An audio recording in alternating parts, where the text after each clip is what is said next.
ডাকসু নির্বাচনে নিষিদ্ধ সংগঠন ছাত্রলীগের সঙ্গে সম্পৃক্ততা ও ছাত্র নির্যাতনের অভিযোগ প্রমাণিত হওয়ায় স্বতন্ত্র ভিপি প্রার্থী জুলিয়াস সিজারের প্রার্থিতা বিশ্ববিদ্যালয়ের চূড়ান্ত তালিকা থেকে প্রত্যাহার করা হয়েছে।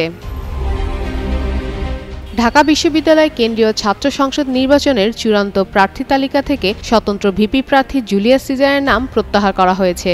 নিষিদ্ধ সংগঠন ছাত্রলীগের সঙ্গে সম্পৃক্ততা ও শিক্ষার্থী নির্যাতনের অভিযোগ প্রমাণিত হওয়ায় এই সিদ্ধান্ত নেওয়া হয়।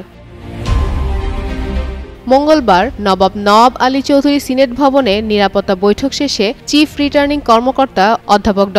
মোহাম্মদ জসিমউদ্দিন জানান, ট্রাইব্যুনালের তদন্তে অভিযোগের সত্যতা মেলার পর প্রার্থিতা বাতিলের সুপারিশ করা হয়। বিশ্ববিদ্যালয় সিন্ডিকেটে উপস্থাপনের পর সিন্ডিকেট তা গ্রহণ করে।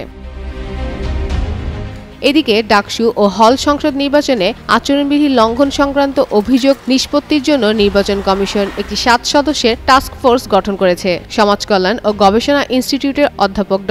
গোলাম রাব্বানীকে আহ্বায়ক করে গঠিত এই টাস্ক ফোর্স অভিযোগ তদন্ত ও প্রয়োজনীয় ব্যবস্থা নেবে। ফাতেমা ফাতেজান, যুগান্তর নিউজ।